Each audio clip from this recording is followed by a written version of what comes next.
Cześć, tu Magda z kanału Wnętrza Zewnętrza. Miło mi powitać Was w nowym roku.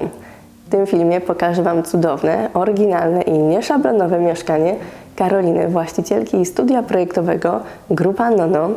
I to mieszkanie zostało urządzone w starej stolarni. Chodźcie zobaczyć, jak prezentuje się nowa przestrzeń w tak wyjątkowym miejscu.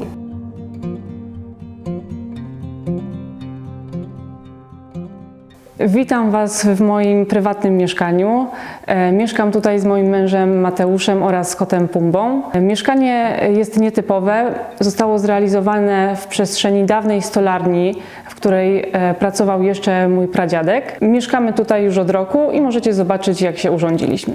Zaczynamy tradycyjnie przy drzwiach wejściowych, które nietypowo są przeszklone. To mieszkanie ma 52 metry i tylko 2 okna, więc każda okazja, aby wpuścić do środka trochę więcej światła słonecznego, jest na wagę złota. Cała przestrzeń ogólnie jest otwarta właśnie po to, by słońce mogło tutaj swobodnie się przemieszczać. Natomiast jedno pomieszczenie zostało zamknięte, wydzielone. Jakie? Oczywiście łazienka. Zobaczmy, jak wygląda. Łazienka spełnia różne funkcje i nie powinniśmy zapominać o tym, że powinna być również miejscem, w którym możemy się zrelaksować, odpocząć. Dlatego to ważne, by wyglądała bardzo estetycznie i nic nie rozpraszało naszej uwagi, tylko żebyśmy mogli się wyciszyć i faktycznie odpocząć. Dlatego też w tej łazience, poza tym, że zostały zastosowane bardzo ładne materiały wykończeniowe, to również zostały ukryte różne elementy, które są w łazienkach potrzebne ze względu na pełnione funkcje, a niekoniecznie bardzo estetyczne. Pod umywalką jest szuflada, w której znajduje się kosz na pranie, natomiast obok, za estetycznym frontem, została ukryta pralka. Lustra, które oczywiście powiększają optycznie przestrzeń, mam nadzieję, że to już pamiętacie z innych filmów, to również kryją w sobie szafki.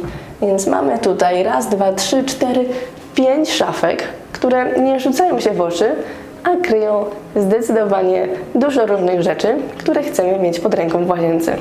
Zwróćcie też uwagę na 2 rodzaje oświetlenia.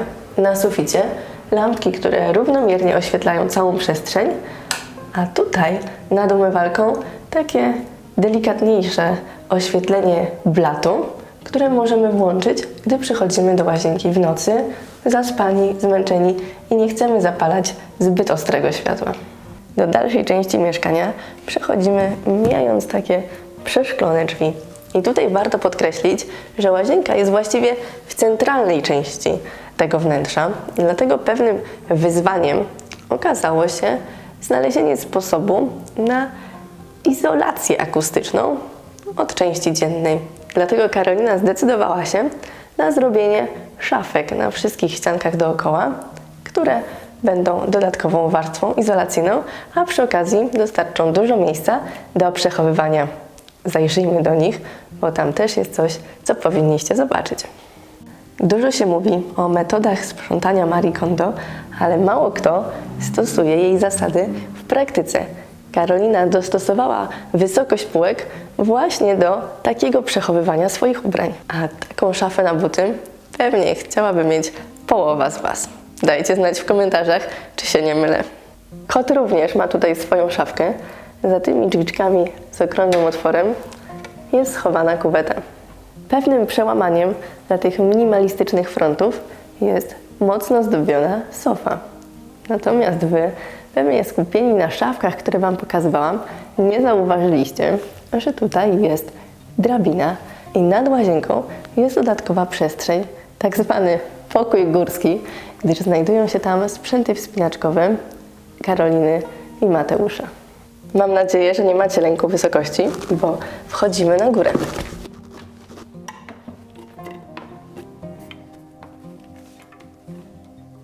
Bardzo lubię, gdy w domach jest miejsce na wyeksponowanie pasji właścicieli. A tutaj na górze, zobaczcie te ciemne ścianki, to też są szafki. Te, do których jest ciężki dostęp z dołu, mają fronty od drugiej strony i tutaj można z nich korzystać na antresoli. Spójrzcie Nawet węzły i zaczepy do mocowania huśtawki dobrze pokazują, co jest pasją właścicieli. Kuchnia, jak widzicie, w 100% wykorzystuje wysokość, jaką tu mamy, i szafki są aż po sufit. Zabudowa na wymiar w tym mieszkaniu odgrywa bardzo istotną rolę i właściwie to ona tworzy tę przestrzeń i kryje w sobie większość funkcji. Dlatego warto było w nią zainwestować, a kosztowała 75 000. Wszystko. Szafki, szafy, zabudowa kuchenna i to, co jeszcze zaraz zobaczycie. W kuchni istotną rolę odgrywa oświetlenie i tutaj pod szafkami są ukryte listwy LEDowe, natomiast blat roboczy znajduje się w tej części, gdzie nie ma żadnych szafek. Dlatego bardzo ważne było dobranie odpowiedniej lampy, która nie tylko dobrze nam doświetli, ale wisząc w takim centralnym punkcie będzie też dobrze wyglądała. I myślę, że ten wybór kolorem nawiązujący do złota, które tutaj się przewija też w innych miejscach, to był bardzo dobry wybór. A ta lampa, swoją drogą, kosztowała 400 zł, więc jak na taką dość dużą i dekoracyjną lampę, to tak naprawdę jest bardzo dobra cena. W części jadalnianej znajduje się oczywiście stół, a ten został wykonany na zamówienie według projektu Karoliny i blat jest z korka. Bardzo nietypowe rozwiązanie, a zdecydowanie fajne. I jest ciepły w dotyku, przyjemny, więc gdybyście się zastanawiali, to polecam, nie widać na nim żadnych zniszczeń. A na ścianie, nad stołem, jest mandala narysowana, a właściwie namalowana własnoręcznie przez Karolinę i Mateusza.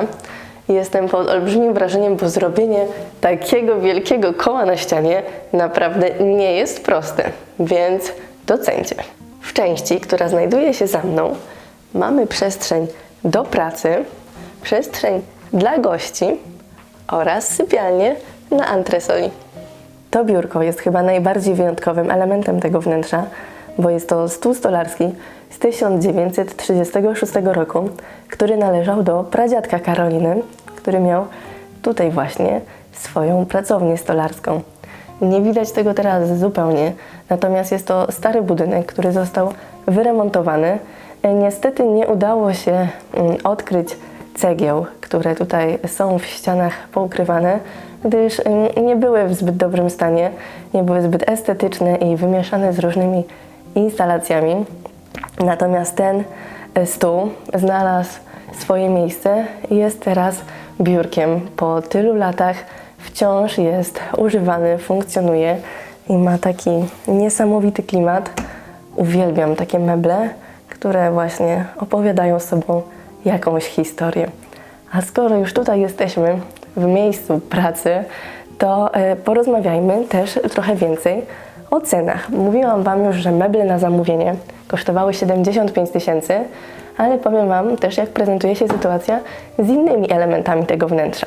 Drzwi przeszklone to koszt 4000 zł, sofa ludwikowska 1000 zł, podłoga drewniana, olejowana, która jest tutaj wszędzie na dole, poza holem i łazienką, 8000. Wykończenie ścian karton gipsem razem z gruntem kosztowało 13 000. Huśtawka, która mocno nadaje wnętrzu charakteru i wprowadza taki element zabawy, to tylko 270 zł, a futon japoński 1500. Ciężko nam przedstawić sumaryczny koszt remontu tego wnętrza, gdyż był on powiązany z remontem domu, który znajduje się tutaj za ścianą i ciężko wyodrębnić niektóre koszty.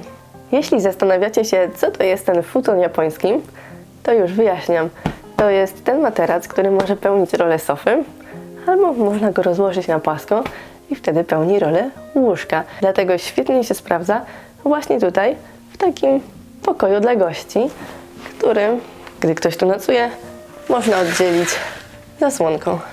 Sypialnia, podobnie jak kącik górski, jest na antresoli i wchodzi się do niej po drabinie. Można by było zrobić zwykłe schody, ale zajęłyby więcej miejsca. Drabina jest bardziej oszczędna, jeżeli chodzi o przestrzeń, a dzięki zrobieniu antresoli jednej i drugiej mieszkanie zyskało aż 11 m². Mieszkanie ma 3,90 wysokości I antresole, które tutaj zrobiono, są na różnych wysokościach.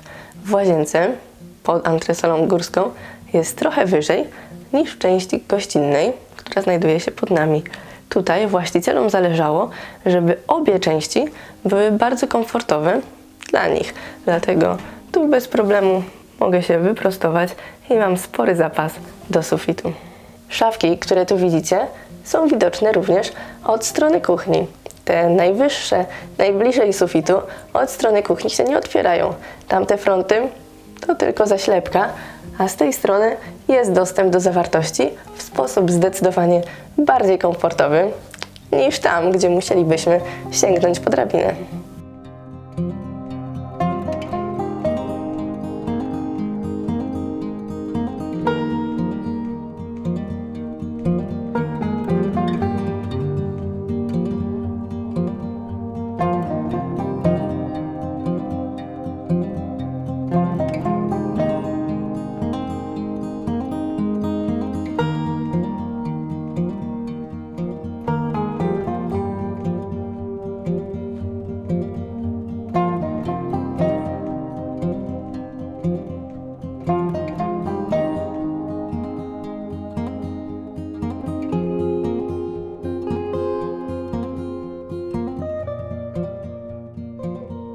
Mam nadzieję, że Wam się podobało. Jeżeli chcecie zobaczyć więcej projektów w mojej pracowni, zapraszam do mnie na kanał. Link w opisie filmu.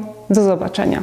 To mieszkanie, takie nieszablonowe, jest trochę takim placem zabawy dla dorosłych i mi to bardzo odpowiada. Dajcie znać, czy Wy też lubicie wychodzenie poza schematy w projektowaniu wnętrz. Czekam na Wasze komentarze, łapki w górę i oczywiście subskrypcję kanału, bo już wkrótce kolejny film. Do zobaczenia.